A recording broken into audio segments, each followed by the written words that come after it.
Peri engineering, arts and science, pharmacy, nursing மற்றும் physiotherapy கல்லூரி. சேலம் சிவராஜ் சித்த வைத்தியசாலை தமிழ்நாட்டில் அனைத்து மாவட்டங்களிலும் மருத்துவ முகாம் தொடர்ந்து நடைபெற்று வருகிறது. மேலும் விவரங்களுக்கு www.sivarajsiddha.com. சொந்தமாக யூடியூப் சேனல் நடத்த வேண்டுமா? நீங்களும் பிரபல ஆங்கராக வேண்டுமா? உடனே சேருங்கள் Pandey school of journalism. Contact 7388242242. இன்னொரு முக்கியமான விஷயம் நம்ம பார்க்க போகிறோம்.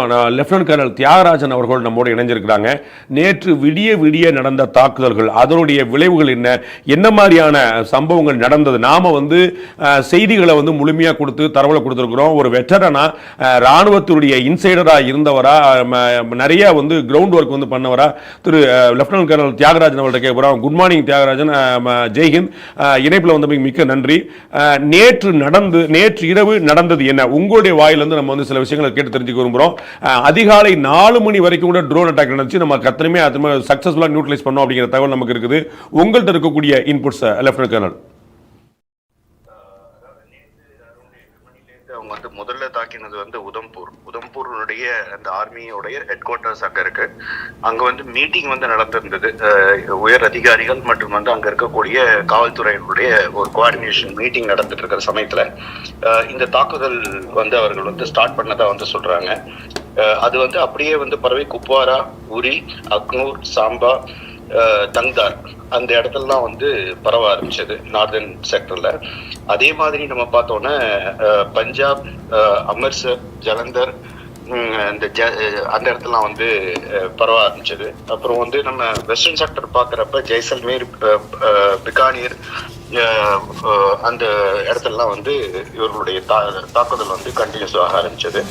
இது நேற்று எதிர்பாராம எல்லா இடத்துலயும் உடனடியா அதாவது கண்டினியூஸ் பேரேஜ் ஆஃப் ஒரு தாக்குதல் பண்ணியிருந்தாங்க. அதாவது கண்டினியூஸா அவங்க மிசைல்ஸ் பிளஸ் அவங்களுடைய ட்ரோன்ஸ் வச்சு தாக்கினாங்க அந்த இது. ஸோ நம்மளுடைய டிஃபென்ஸ் சிஸ்டம், அதாவது ஏர் டிஃபென்ஸ் சிஸ்டம் அப்படிங்கிறது 3 லேயர் சிஸ்டம் அப்படின்னு நம்ம சொல்லலாம். அதாவது ஃபர்ஸ்ட் லேயர்ல 3 லேயர் இருக்கு. அதாவது தரைப்படை, விமானப்படை, அது மாதிரி நம்ம பார்த்தோம்னா கப்பற்படை. தரைப்படையினுடைய ஏர் டிஃபென்ஸ் ரொம்ப ரொம்ப ஓல்டு, நம்மளோடது ரொம்ப சக்தி வாய்ந்தது. நமது ஈவன் 2013 அங்க நான் ட்ரைனிங்க்கு போயிருக்கேன். அந்த ஏர் டிஃபென்ஸ் நான்-காம் அப்படின்னு சொல்லிட்டு ஒரு ஸ்பெஷல் கோர்ஸுக்கு நான் போயிருந்திருக்கேன். அந்த இடம் மிகவும் அங்க இருக்கக்கூடிய, அதாவது சொன்னோம்னா professionally trained armed force people with high quality of equipment, high accuracy and quality of equipment அந்த ஏடி ரெஜிமெண்ட்ல இருக்கும். அந்த ட்ரெயின்டா இருக்கிற அந்த armed force people, அந்த இருக்கிற தரைப்படையினுடைய ஏடியுடைய அந்த டெக்னீஷியன்ஸ் நாங்க சொல்லுவோம். அது மாதிரி அதிகாரிகள் அவங்களாம் ஹைலி ட்ரெயின்டு. எந்த ஒரு சின்ன ஒரு மாற்றங்கள் அந்த ரெடார்ல வந்தாலும் அதை உன்னிப்பாக கவனிச்சு டீகோட் பண்ணி அதை பண்ணக்கூடியவர்கள். அதாவது ஒரு எக்ஸாம்பிள் எப்படி இதை நம்ம அடிக்கிறோம் அப்படின்னு, ஒரு மிசைல் வருது இல்ல ஒரு ட்ரோன் வருதுன்னா அதை எப்படி நம்ம நியூட்ரலைஸ் பண்ணுவோம் அப்படின்னா, ரெடார் முதல்ல அதை டிடெக்ட் பண்ணும். ஃபர்ஸ்ட் பார்ட் டிடெக்ஷன் பண்ண உடனே அது நமக்கு கொடுத்துரும். எந்த லெங்த், எந்த தூரத்துல, எந்த இடத்துல, என்ன ஸ்பீடுல, எந்த நோக்கி வருது அப்படிங்கறது டிடெக்ஷன் கொடுத்துரும். ஸோ அதுக்கப்புறம் அதை ட்ராக் பண்ண ஆரம்பிப்பாங்க. அந்த டார்கெட்டை ட்ராக்கிங்ல மூட்ல போட்டுருவாங்க. எங்க போனாலும் அது அதை சுத்தி ட்ராக் பண்ணிட்டு இருக்கோம். அதுக்கப்புறம் அதை டிஸ்ட்ராக்ஷன் பண்ணுவாங்க. டிஸ்ட்ராக்ஷன் அண்ட் டிஸ்ட்ரக்ஷன் ரெண்டுமே பண்ணுவாங்க. ஸோ டிஸ்ட்ரக்ஷன் பண்ணி முடியும். இது மேனுவலா நடக்குமா அப்படின்னா மேனுவலாகவும் செய்யலாம். அதை ஆட்டோ மோட்லயும் நம்ம பண்ணலாம். ஸோ எல்லாரும் அதாவது மோர் தென் ஒரு 50 ட்ரோனுக்கு மேல இந்தியாவுக்குள்ள வந்திருக்கு. அவங்களுடைய நிறைய மிசைல்ஸ் சைனீஸ் மிசைல் அவங்க அடிச்சிருக்காங்க. எல்லா இடத்துலயும் எல்லாமே நியூட்ரல் ஆயிருக்கு. அதாவது நம்ம 100% சொல்ல முடியாது. ஒரு மோர் தென் 90% நியூட்ரலைஸ் பண்ணிருக்கிறாங்க அப்படின்னு தான் நான் நினைக்கிறேன். ஏன்னா 100% வாய்ப்பா அப்படிங்கறது எனக்கு தெரியல. அப்படி பண்ணிருந்தாங்கன்னா உலகத்திலேயே நம்மளுக்கு மிகப்பெரிய ஒரு ஒரு ரெக்கார்ட் பிரேக் பண்ண மாதிரி இருக்கும். நம்ம நேற்று நடந்த தொடர் தாக்குதல் அதிகாலை 4 மணி வரைக்கும் பாகிஸ்தானுடைய தரப்புல தொடர்ந்து பார்த்தோம். நீங்க சொன்னது போல நம்ம எல்லாத்தையுமே மோஸ்ட் சக்சஸ்ஃபுல் ரேட்ல நம்ம நியூட்ரலைஸ் பண்ணோம் அப்படின்னு பார்த்தோம். நம்ம சைடில் டேமேஜ் எதுவும் இல்லைன்னு நேற்று நள்ளிரவு வரைக்கும் ராணுவத்துடைய அதிகாரப்பூர்வ தகவலில் கிடைச்சது. இப்போ வந்து கொஞ்ச நேரத்தில் வந்து மினிஸ்டர் ஆஃப் எக்ஸ்டர்னல் அஃபேர்ஸ்ல வந்து பிரீஃப் பண்ண போகிறாங்கன்னு சொல்லியிருக்கிறாங்க. என்ன மாதிரியான டேமேஜ் இருந்தது, சிவிலியன்ஸ்க்கு ஏதாவது இருந்ததா, மிலிட்ரி பொசிஷன்ஸ்க்கு ஏதாவது இருந்ததாங்கிறது எப்போ தெரியும், எப்படி தெரியும் லெப்டினன்ட் கர்னல்? அதாவது வந்து வார் டைம் ஜேர்னலிசத்துல இப்பொழுது இருக்கக்கூடிய அங்க சில வந்து தொலைக்காட்சியினுடைய ஜேர்னலிஸ்ட் வந்து நேரடியா போய் பாதிக்கப்பட்ட இடத்துல பேட்டி எடுத்து அதை வந்து நமக்கு வந்து கொடுக்குறாங்க. அப்படி பார்க்கும் பொழுது ஷெல்லிங்கா இல்ல வந்து அது வந்து ஷெல்லிங் தான் இருக்கிறதுக்கு வாய்ப்பு இருக்கு. அதாவது வந்து நம்ம பார்த்தோம்னா இந்த சாம்பா, குப்வாரா, உரி, அக்னூர் அந்த குப்வாரால அந்த பூஞ்சி பகுதி இந்த மாதிரி இடத்துல பண்ணிருக்காங்க. பூஞ்சி பகுதி, ஆமா. அந்த அந்த ஃபுல் அந்த அதாவது வந்து அந்த லைன் ஆஃப் கண்ட்ரோல் அந்த வருது இல்லையா, அது முழுக்கவே வந்து அடிச்சிருக்காங்க. உரியில வந்து இன்னும் கொஞ்சம் அதனுடைய வந்து தாக்கம் அதிகமாக இருந்தது அப்படின்னு நம்ம வந்து பார்க்கலாம். அங்க ஆர்டிஃபயர் வந்து மீடியம் ஆர்டி அந்த ஹெவி அந்த இடத்துல நம்ம வந்து பூஞ்சி பகுதியில வந்து பாகிஸ்தான் ராணுவம் சீஸ்ஃபயரை மீறி வந்து தரைப்படை வந்து தாக்குதல் நடத்தினாங்க. அங்க இருக்கக்கூடிய நம்முடைய ராணுவ நிலையில கூட குறிவைக்கிறதுக்கு வந்து துப்பு இல்லாம அப்பாவி பொதுமக்கள் நோக்கி கீழே வந்து பள்ளத்தாக்கு பகுதியில் தாக்குதல் நடத்தினாங்க அப்படிங்கிற பார்க்குறோம். அந்த கேஷுவாலிட்டிஸ் வந்து நம்ம ரெக்கார்ட் ஆயிருக்கு. கிட்டத்தட்ட ஒரு 15 உயிர்கள் வந்து பெண்கள், குழந்தைகள் உட்பட பலியாயிருக்கு. ஆனால் அதற்கு பிறகு நம்ம சைட்ல இருந்து இது வரல. அது வந்து முந்தா நாள் ராத்திரி அவங்க பண்ணதுடைய விளைவாக இருந்தது. அப்புறம் நேற்றுல இருந்து last 24 hours there was no reporting from our side. நம்ம வந்து இது வரைக்கும் எந்த உயிர் சேதமும் இல்லைங்கிறதா அதிகாரப்பூர்வமாக தகவல் வந்திருக்கு. பட் வந்து அதை வந்து எப்படி நம்ம வந்து புரிந்துக்க முடியும், நம்ம என்ன ஆச்சு, எவ்வளோ டோட்டல் வந்திருக்கு, அப்படி ஏதாவது இருந்திருக்கா அப்படிங்கிறத நம்ம வேற என்ன வழியில் தெரிஞ்சுக்க முடியும் லெப்டினன்ட் கர்னல்? மிக வந்து குறைவானது. இப்ப அதாவது வந்து கன்ஃபார்ம்டு இதுல வந்து ஒரு நம்ம நம்பக்கூடிய விஷயத்துல வந்திருக்கிற செய்தியில ஒரு பெண் வந்து உயிரிழந்திருக்காங்க. அவங்க வந்து வெஹிக்கிள் வந்து டிராவல் பண்ணி போயிட்டு இருக்காங்க. ஸோ அந்த வண்டியை வந்து குறி வச்சு அடிச்சிருக்காங்க. நிறைய இன்ஃபர்மேஷன்ஸ்ல வந்து அவங்க வந்து ஸ்னைப்பரை வச்சு சிவிலியன்ஸை வந்து அட்டாக் பண்ணியிருக்கிறது ரொம்ப வருத்தமான விஷயம். அதே மாதிரி மிகப்பெரிய வயலன்ஸ் அவங்க வந்து பண்ணிருக்கிறது என்ன அப்படின்னு கேட்டீங்கன்னா, சிவிலியன் பொதுமக்கள் வாழக்கூடிய கிராமத்தில் வாழக்கூடியவர்களை அவர்கள் மீது வந்து அந்த ஆர்டி ஃபயரிங் வந்து ஹெவி ஆர்டி ஃபயரிங் வந்து பண்ணியிருக்காங்க. அது நிச்சயமாக மன்னிக்க முடியாது, எந்த காலத்திலும் நம்மால் மன்னிக்க முடியாது. அதற்கான பதிலடி வந்து நம்ம கொடுத்துட்டு இருக்கோம் ஈக்குவல் அண்ட் அதோட அதிகமான பதிலடி கொடுத்துட்டு இருக்கோம், தொடர்ந்துட்டு இருக்கோம் அந்த பதிலடி. இப்ப முக்கியமானது இதுல ஒரு விஷயம் நம்ம என்ன சொல்லணும்னா, அவங்களுடைய வந்து ஒரு வார் டாக்டிக்ஸ் எப்படியாவது வந்து S-400 இருக்கக்கூடிய எல்லா மிசைல்ஸ், ஆன்டி மிசைல்ஸ்லையும் காலி எடுத்துடலாம் அப்படிங்கிற அவங்களுடைய ஒரு எண்ணம் இருக்குமோ அப்படின்னு எனக்கு என்னுடைய எக்ஸ்பீரியன்ஸுக்கு வந்து தோணுது. ஆனா நம்மளுடைய ராணுவம் மிக அழகாக S-400 ரொம்ப அதிகமாலாம் எதுவும் யூஸ் பண்ணல, அவங்க தயார் நிலையில் இருக்கின்றது. அது வந்து ஆன்டி ஏர்கிராப்ட்ஸ்க்காகவும் ICBM-க்காகவும் அவங்க வந்து வச்சிருக்காங்க. நம்மள்ட்ட இருக்கக்கூடிய L-70 ரேடார்ஸ், அது வந்து anti aircraft gun system with electro optical சென்சரோட ரொம்ப அக்யூரசியா வந்து எல்லாத்தையும் வந்து அடிக்கக்கூடிய ஒரு சிஸ்டம். இதுல நான் பார்ப்பதற்கும் வேலை செய்வதற்கும் எனக்கு வந்து வாய்ப்பு கிடைச்சது. இது 40 mm கன் அப்படின்னு வந்து சொல்லலாம். 240 அதாவது பிரமிச்சு பார்க்கணும், 240 330 ரவுண்ட் வரைக்கும் பர் மினிட்ல வந்து அது வந்து அடிக்கும். 4 கிலோமீட்டர் வரைக்கும் அதோடைய ரேஞ்ச் இருக்கும். அதனால வந்து இந்த ட்ரோன்ஸ் இதெல்லாம் வந்து சின்ன விஷயம் இந்த L-700க்கு. ஸோ இந்த ட்ரோன்ஸே வந்து டேக் ஓவர் பண்ணிக்கும். அது மாதிரி நம்மள்ட்ட ZSU வந்து இருக்கு, ரஷ்யன் இது. அது மாதிரி கனான்ஸ் எல்லாம் வந்து 20 கிலோமீட்டர் லெங்க். அது வந்து நம்ம ரெடாரோட ட்ராக் பண்ணி அக்யூரசியா வந்து அடிக்கக்கூடியது. மோர் தென் 95% அதோட அக்யூரசி, அதோட சக்சஸ் ரேட்டு. ஸோ அதெல்லாம் வந்து நம்ம பார்த்தோன்னா UAV, ஹெலிகாப்டர், அப்புறம் வந்து ஈவன் லைட் ஆர்மர்டு வெஹிக்கிள் கூட அது கேரி பண்ணிக்கக்கூடிய விஷயம். ஆகையால் நமக்கு வந்து ஒரு அண்ட் நம்மளுடைய இந்த ட்ரோன் பில்டிங் கெப்பாசிட்டியை பற்றி நம்ம வந்து சொல்லணும். நம்ம வந்து உள்நாட்டு தேவைக்காக, நம்முடைய டொமஸ்டிக் பர்பஸுக்காக நம்ம வந்து நிறைய ட்ரோன்களை வந்து உற்பத்தி பண்ணுறத ஒரு பெரிய மிஷன் மாதிரியே இந்த கவர்மெண்ட் வந்து பண்ணுச்சு. அது இந்த இடத்துல ராணுவத்துக்கும் உதவக்கூடிய வாய்ப்புகள் இருக்குதா லெப்டினன்ட் கர்னல்? அது ட்ரோன் மட்டும் கிடையாது. இப்ப நம்ம பாத்தீங்கன்னா இப்ப ஜஸ்ட் இப்போ வந்து பாகிஸ்தானுடைய எக்ஸ்டர்னல் அஃபேர்ஸ் வந்து ஒரு ட்வீட் வந்து போட்டிருக்காங்க. எனக்கு வந்து உடனடியா ஒரு உயரிடத்துல இருந்து எனக்கு வந்து அது வந்து பகிர்ந்திருக்காங்க. அந்த ட்வீட்டை வந்து உங்களுக்கு நான் வந்து நம்ம நேர்களோடு பகிர வந்து விரும்புகின்றேன். ப்ளீஸ் ஒரே ஒரு செகண்ட் நான் அதை எடுத்துடுறேன். அவங்க போட்டிருக்கிறது, government of Pakistan appeal to international partner for more loans after heavy losses inflicted by enemy aimed escalating war and stocks crash. We urge international partner to help de-escalation. Nation urge remain state fast.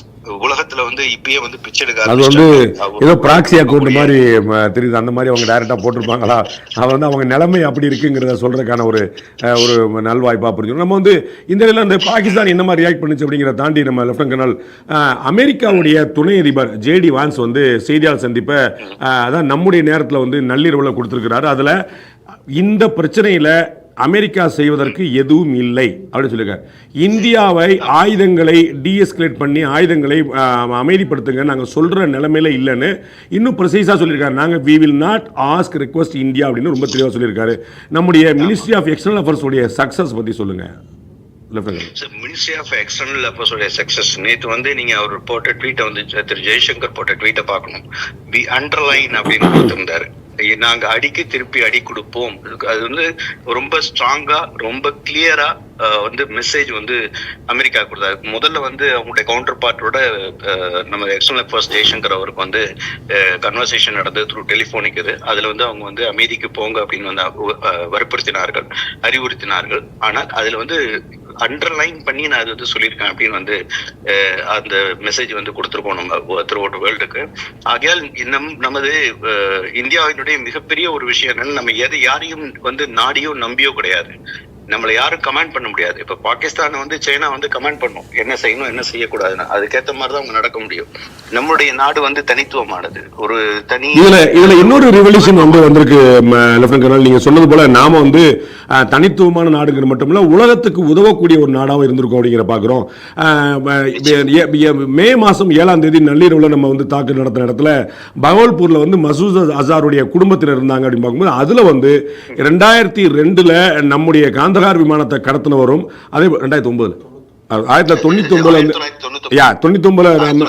Exactly 1999 Kantara விமானத்தை கடத்தினவரும் 2002 வந்து இஸ்ரேலுடைய பத்திரிகையாளர் வந்து படுகொலை கழுத்தறுத்து படுகொலை செய்தவருமான Masood அசாருடைய brother அவர் வந்து இந்த மே மாதம் 7ஆம் தேதி நடந்த தாக்குதலில் கொல்லப்பட்டிருக்கார் அப்படிங்கிறத அந்த நாட்டு ஊடகங்கள் வந்து ரொம்ப பெருமிதமாக வெளிப்படுத்திருக்க பார்க்கிறோம். ஸோ இது வந்து ஒரு ரியல் ரிவெஞ்ச் அகைன்ஸ்ட் டெரரிசம். நம்ம வந்து சிவிலியன்களை குறிவைக்கல, பயங்கரவாதிகளையும் பயங்கரவாத முகாம்களையும் பயங்கரவாத துணை நிறுவனங்களாம் குறி வச்சிருக்கிறோம். அது சக்சஸ்ஃபுல்லாக ஆயிருக்கு நம்முடைய இந்தியன் அட்டாக் அப்படிங்கிறது. இது இன்னொரு ப்ரூஃபா நம்ம பார்க்கலாமா லெப்டினன்ட் கர்னல்? நிச்சயமா. அதாவது தீவிரவாதத்துல வந்து இந்தியா மட்டும் பாதிக்கப்படல, உலகமே பாதிக்கப்பட்டிருக்கிறது. அமெரிக்காவுடைய வந்து ட்வின் டவர் அட்டாக் நம்ம வந்து பார்க்கலாம். பல இடத்துல சீரியல் பாம் பிளாஸ்ட் வந்து நம்ம யூகேல வந்து பார்க்கலாம், பிரிட்டன்ஸ்ல வந்து பார்க்கலாம். அது மாதிரி உலகத்துல எந்த ஒரு கண்ட்ரியுமே எங்க கண்ட்ரி வந்து தீவிரவாதத்தால் இன்று வரை பாதித்ததில்லைன்னு சொல்லக்கூடிய நாடு எதுவுமே கிடையாது. எந்த ஒரு தீவிரவாதத்தால் பாதிக்கப்பட்ட எந்த உலகத்துல இருக்கிற எந்த ஒரு கோடியில் இருக்கிற நாடாக இருந்தாலும் அதனுடைய வேர் என்பது பாகிஸ்தானோட தொடர்பு இருக்கும். ஆகையால் பாகிஸ்தானை நாம் அழிக்கிறதுனால இப்ப அவங்க வந்து தும்சம் செய்வதால் உலகமே வந்து அமைதியா இருக்கிறதுக்கு ஒரு முக்கியமான காரணம் தீவிரவாதத்தை இந்தியா அழிக்கின்றது அப்படிங்கிறது வந்து ஒரு மிகப்பெரிய அவங்களுக்கு வந்து ஒரு சந்தோஷமா இருக்கும். ஒரு அது வந்து நமக்கு 9/11 அட்டாக்கு காரணமா இருந்த ஒசாமா பின் லாடனே பாகிஸ்தான்ல இருந்தாருங்கிறதையும் நினைவு கூறலாம். ஆமா, நிச்சயமாக நிச்சயமாக 9/11 பாகிஸ்தான் ஒசாமா பின் லாடன் அபர்தாபாத்ல இருந்தது வந்து அவர்கள் ஷெல்டர் கொடுத்து யாருக்கும் தெரியாம எங்கள்கிட்ட இருக்கிறதே தெரியாதுன்னு சொல்லிட்டு இருந்தாங்க. அங்க இருந்தாங்க, அழகா வந்து அமெரிக்கா வந்து தூக்கிட்டு போனாங்க. அதுல இன்னொரு விஷயம் ஒண்ணு ஆட் பண்றேன். அவங்களுடைய சைல்ஸ் வந்து யூஎஸ் சைல் வந்து அவங்க தூக்கிட்டு போறப்ப அவங்க வந்ததும் தெரியாது, அடிச்சதும் தெரியாது, அவங்களுக்கு தூக்கிட்டு போனதும் தெரியாது. இத்தனைக்கும் அவங்களுடைய வந்து ஹெட் குவார்டர்ஸ் பக்கத்துல தான் டோட்டல் சைல்ஸ் வந்து இருக்கு. ஒரு சின்ன ஸ்கிராட்ச் இல்லாம அவங்க வந்து போனாங்க. ஸோ அது மாதிரி இவர்களுடைய நிலை என்பது, அதாவது நீங்க பாத்தீங்கன்னா திருப்பாண்டி ராணுவத்தையும் பாகிஸ்தான் ராணுவத்தையும் தீவிரவாதத்தையும் ரெண்டா பார்க்க முடியாது. ரெண்டும் ஒண்ணுதான். தீவிரவாதம் ராணுவம் ரெண்டும் ஒன்னோடு ஒண்ணு இணைஞ்சு பிணைஞ்சு இருக்கக்கூடிய ஒரு விஷயம். எக்ஸாம்பிள் இப்ப லாஸ்டா வந்து தீவிரவாதிகள் ஒரு 100 பேர் மேல நம்ம வந்து அடிச்சோம் நம்மளுடைய ஸ்ட்ரைக்ல போயிட்டு. அவருடைய இறுதி சடங்குக்கு வந்து மசூத் அசாருடைய வந்து தன்னுடைய அவருடைய சகோதரர் இருந்திருக்காரு. அதனால வந்து அங்க இருக்கக்கூடிய ராணுவ அதிகாரிகள், உயர் ராணுவ அதிகாரிகள், லெப்டினன்ட் ஜெனரல் லெவல்ல இருக்கிறவங்க, உயர் ராணுவ அதிகாரிகள், காவல்துறையினுடைய டிஜிபியோட ரேங்க்ல இருக்கிறவங்க. நம்ம இப்போ ஒரு பிரேக்கிங் நியூஸ் வருது லெப்டினன்ட் கர்னல். நம்மகிட்ட வந்து ஒரு பிரேக்கிங் நியூஸ் அதிகாரப்பூர்வமா சண்டிகருடைய அட்மின் வந்து வெளியிட்டிருக்கிறாங்க. அலர்ட், ஹை அலர்ட் வந்து கேப்ஸ் கொடுத்திருக்காங்க. An air warning has been received from Air Force Station of possible attack. Sirens are being sounded. All are advised to remain indoors and away from balconies DC Chandigarh அப்படின்னு அவங்க அதிகாரப்பூர்வமாக வெளியிட்டிருக்காங்க. சண்டிகரில் வந்து ஏர் siren வந்து ஒலிக்க விடப்பட்டிருக்கிறது. பொதுமக்கள் வந்து பாதுகாப்பான இடங்கள் இருக்கணும், பொதுவெளிக்கு வரக்கூடாது, வீடுகளில் கூட உள்ளே இருக்கணும், பால்கனிகளில் கூட வரக்கூடாது, சாலைகளில் கூடக்கூடாது அப்படிங்கிறத சண்டிகரில் வந்து அது வந்து ஹரியானா பகுதியில் இருந்தாலும் கூட அங்கே வரைக்கும் தாக்குதல் நடத்துறதுக்கான வாய்ப்புகளை நம்ம பார்க்குறோம். ஏற்கனவே ட்ரோன்கள் மூலமாக தாக்குதல் நடத்தியதையும் பார்க்குறோம். அதனால் அங்கே இருக்கக்கூடிய பொதுமக்கள் ஆர்வம் காரணமாக வேடிக்கை பார்க்கவோ வெளியில் வரக்கூடாது அப்படிங்கிற அந்த அறிவிப்பை பிரேக்கிங் நியூஸாக நம்ம இப்போ பார்க்குறோம். லெப்டினன்ட் கர்னல், நிச்சயமாக ஒரு விஷயம் நான் வந்து பதிவு பண்ணணும். என்னுடைய இரவு பகல் பாராமல் எப்படி ராணுவ வீரர்கள் வந்து எல்லையில வந்து பாகிஸ்தானோட சண்டை போட்டிருந்தாங்களோ அது மாதிரி உங்களுடைய டீம் நைட்டு முழுக்க வந்து அந்த லைவ் மக்களுக்கு வந்து ரொம்ப உள்ளதை உள்ளபடியே அதை வந்து உயர்த்தி சொல்லாம ஒரு பெரிய ஒரு பேனிக்கு உண்டு பண்ணாம அந்த அந்த பத்திரிகை தர்மத்தை வந்து ரொம்ப அழகா கடைபிடிச்சு இரவு முழுக்க வந்து விடிய கால வரைக்கும் கண்டினியூஸா வந்து பண்ணிட்டு இருந்தாங்க. நிச்சயமா வந்து அதற்கு வந்து பாராட்டு நான் வந்து தெரிவிக்கணும். So kind of you lieutenant தான் Jain. So kind of you. நம்முடைய கடமையை நம்ம செய்கிறோம். நம்ம லெப்டினன்ட் கர்னல், நீங்கள் வந்து ஒரு வெட்டரனா, நீங்கள் வந்து நேற்று வந்து ரொம்ப ஒரு உணர்ச்சி பெருக்கா நீங்கள் சொன்னீங்க. போர் சந்தர்ப்பத்தில் நம்மளை வந்து இராணுவம் திரும்ப அழைக்காதான் ஏங்குறோம் அப்படின்னு சொன்னீங்க. ஒரு ரியல் வெட்டரன் வந்து வேற எப்படி பேச முடியும், வேற என்ன எதிர்பார்க்க முடியும், என்னை திரும்ப கூப்பிட்டாங்கன்னா ஓடி போவேனே அப்படிங்கிற அந்த ஒரு ஆசை வந்து ஒரு இயல்பான இந்தியன் வெட்டரன்ட்ட மட்டும்தான் நம்ம வந்து அதை பார்க்க முடியும். அப்படிப்பட்ட ஒரு உணர்ச்சிகரமான ஒரு விஷயத்தை நீங்கள் வெளிப்படுத்துனீங்க. இந்த சந்தர்ப்பங்களில் வந்து நம்ம வெட்டரனுடைய எக்ஸ்பர்டைஸ் இருக்குது பார்த்தீங்களா, இது வந்து தேவை ஏற்படுதா? இல்லாட்டி வந்து இன்னொரு சேனலில் வந்து நம்ம பார்க்கும்போது இருக்கிற ஃபெசிலிட்டி வச்சு பாகிஸ்தானுக்கெல்லாம் அவ்வளோ பெரிய விஷயங்கள் தேவைப்படாது, நம்ம வந்து அக்னிபாத் வீரர்களாக இருக்கக்கூடிய குட்டி பசங்க இப்போ வந்த பசங்களை வச்சு நம்ம சமாளிக்கலாங்கிற அளவில் நம்முடைய ஆர்மி ஸ்ட்ரென்த் வந்து அதோடைய ஆர்மியோடைய எக்ஸ்பர்டைஸ் அண்ட் எக்ஸ்பீரியன்ஸ் நீங்கள் சொன்னீங்க. பயிற்சி முகாமில் இருக்கும்போது நம்ம பார்த்துருக்கேன், அங்கே வந்து பியூட்டிஃபுல்லான ட்ரைனிங்லாம் நடக்குங்க பார்த்துருக்கேன். நம்முடைய ராணுவத்துடைய முன் தயாரிப்பு பற்றி கொஞ்சம் எக்ஸ்பிளைன் பண்ண முடியுமா லெப்டினன்ட் கர்னல்? உங்களுக்கு ராணுவத்தினுடைய வீரர்களுடைய அந்த ப்ரொஃபஷனல் கம்பிட்டன்ஸ் அப்படின்னு சொல்லக்கூடியது உங்களுக்கு நான் சொல்ல விருப்பப்படுறேன். நான் வந்து பட்டிண்டா இப்ப தாக்கப்பட்டது, நேற்று நைட்டு தாக்கப்பட்டது. அங்க வந்து ஏர் வந்து டிஃபென்ஸ் பண்ணக்கூடிய ஒரு யூனிட்ல நான் வந்து கமாண்ட் அதிகாரியாக இருந்தேன். எங்களுடைய வந்து வண்டி வந்து போகும், எங்கள்கிட்ட கம்யூனிகேஷன் செட் இருக்கும். அந்த ஃபைட்டர் ஏர்கிராப்டோட பைலட்டுக்கு வந்து டைரக்ஷன் கொடுத்து எங்க வந்து குண்டு போடணும்னு சொல்றக்கூடிய அந்த வேலை தான் எங்களுக்கு இருந்தது அந்த இடத்துல. அப்போ வந்து அந்த ஆப்ரேட்டர்ஸ் அந்த கம்யூனிகேஷன் அந்த எக்யூப்மெண்ட்டை வந்து டெலிகாம் எக்யூப்மெண்ட்டை ரொம்ப சொஃபிஸ்டிகேட்டடான எக்யூப்மெண்ட்டு, அந்த எக்யூப்மெண்ட்டை வந்து ஆப்ரேட் பண்ணுறதுக்கு டிப்ளமாவை தாண்டி படிச்சிருக்கிற அவங்கள தான் வந்து மிகப்பெரிய பயிற்சி கொடுத்து அவங்கள தான் வச்சிருப்போம். ஆனால் என்னுடைய டியூரேஷனில் அந்த வண்டியை ஓட்டிட்டு போகிற டிரைவருக்கும் நான் வந்து அந்த விஷயத்த வந்து கற்றுக் கொடுத்துருந்தேன். சப்போஸ் அந்த ஆபரேட்டருக்கு வந்து ஒரு புல்லட் வந்துடுச்சு, அவர் வந்து கேஷுவலிட்டி ஆயிடுச்சு, இல்லை அவரால் வந்து பேச முடியல, அது மாதிரி நிலைமை ஏற்பட்டால் அப்பயும் நம்ம கம்யூனிகேஷன் நிற்க கூடாது, டிரைவருக்கும் அந்த விஷயம் தெரியணும் அப்படின்னு சொல்லிட்டு. அதனால இந்திய ராணுவத்தில் வந்து ஒரு குக்கா இருந்தா கூட அவருக்கு வந்து எப்படி போரிடணும்னு அவங்களுக்கு தெரியும். அது மாதிரி அந்த அந்த ப்ரொஃபஷனலிசம் ஹைலி ப்ரொஃபஷனலைஸ்ட். அதாவது ஒரு ஆப்ஷன், ஒரு ஏ ஆப்ஷன்ல வந்து ஒரு பிரச்சனை ஆயிடுச்சுன்னா அடுத்து பி என்ன சி என்ன அப்படின்னு யோசிச்சு அந்த தொலைநோக்கு பார்வையோடு அந்த மிக அருமையான வந்து ட்ரைனிங் வந்து அங்க வந்து கிடைக்கும். கண்டினியூஸ் ட்ரைனிங் இருக்கும். இல்ல ஒரு ட்ரைனிங் முடிச்சு போயாச்சுன்னா அவ்வளவுதான் கிடையாது, கண்டினியூஸ் ட்ரைனிங் அவங்களுக்கு இருக்கும். தினமும் ட்ரைனிங் இருக்கும், வாரத்துல 2 நாள் 3 நாள். சில இடத்துல எங்களை மாதிரி அந்த நான் என்னுடைய கமாண்ட்ல இருந்த யூனிட்லாம் டெய்லியே ட்ரைனிங் இருக்கும். ரொம்ப இன்னைக்கு நம்ம அது ப்ரூவ் ஆயிருக்கு ஏர் டிஃபென்ஸ் எவ்வளவு முக்கியம் அப்படிங்கிறது.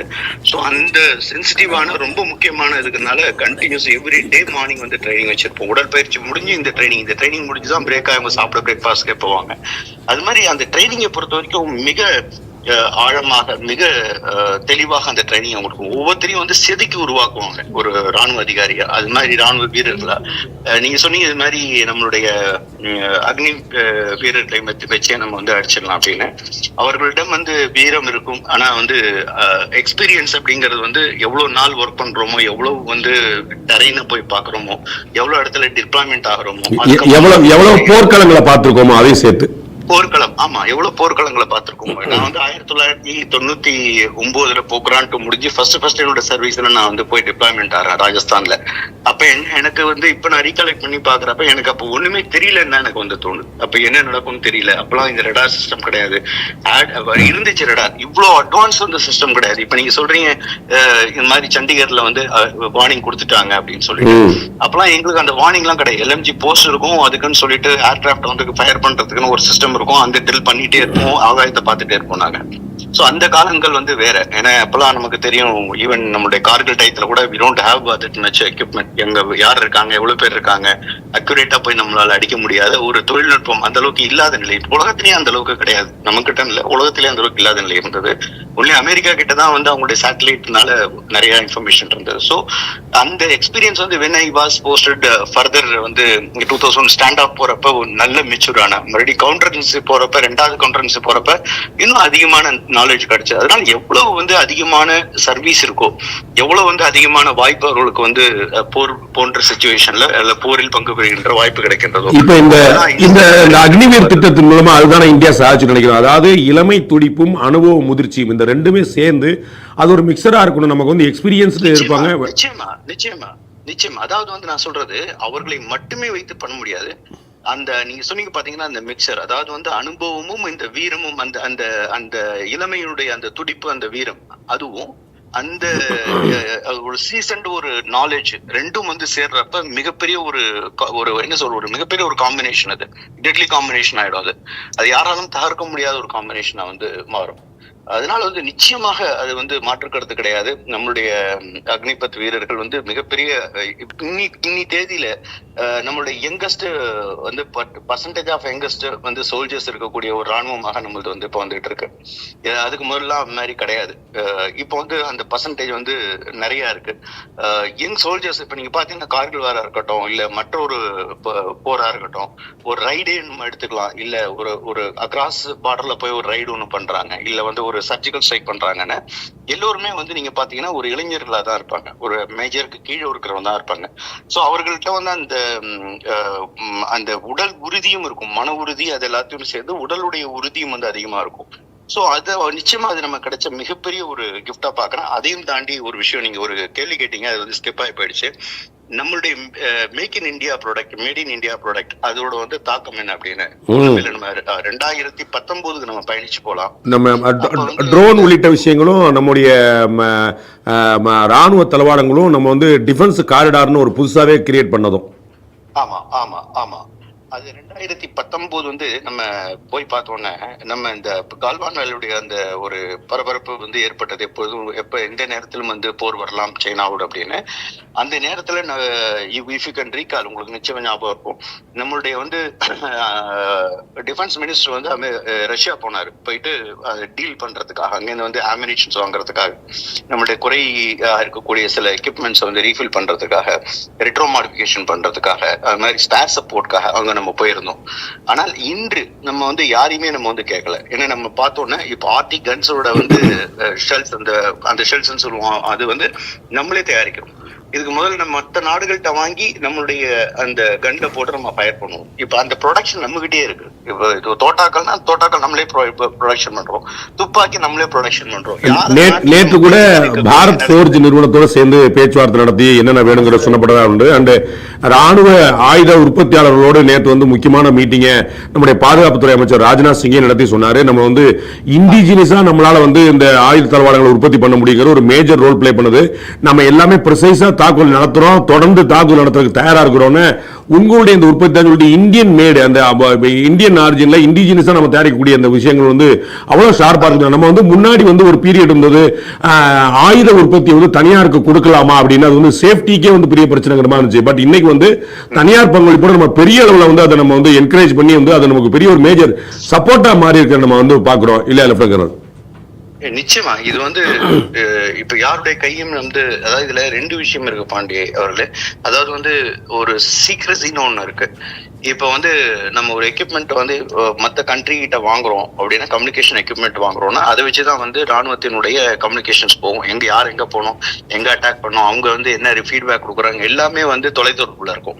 ஸோ அந்த தொலைத்தொடர்பு மற்ற நாட்டில இருந்து வாங்குறப்ப அவங்க என்ன செய்வாங்க, நம்மள்ட்ட வந்து அந்த இது வந்து ரொம்ப சேஃபானது, இது வந்து யாரும் பிரேக் பண்ண முடியாது இந்த சிஸ்டத்தை அப்படின்னு நம்ம கிட்ட கொடுப்பாங்க. இன்னொரு கண்ட்ரி, நமக்கு ஆப்போசிட் கண்ட்ரிக்கு அவங்கள்ட்ட இந்தியாவில இருக்கக்கூடிய சிஸ்டத்தை பிரேக் பண்றது வந்து நான் காம் அப்படின்னு சொல்லுவோம். அதை வந்து மானிட்டர் பண்ணி அதை வந்து டீகோட் பண்ணக்கூடிய எக்யூப்மெண்ட் அவங்க சேல் பண்ணுவாங்க.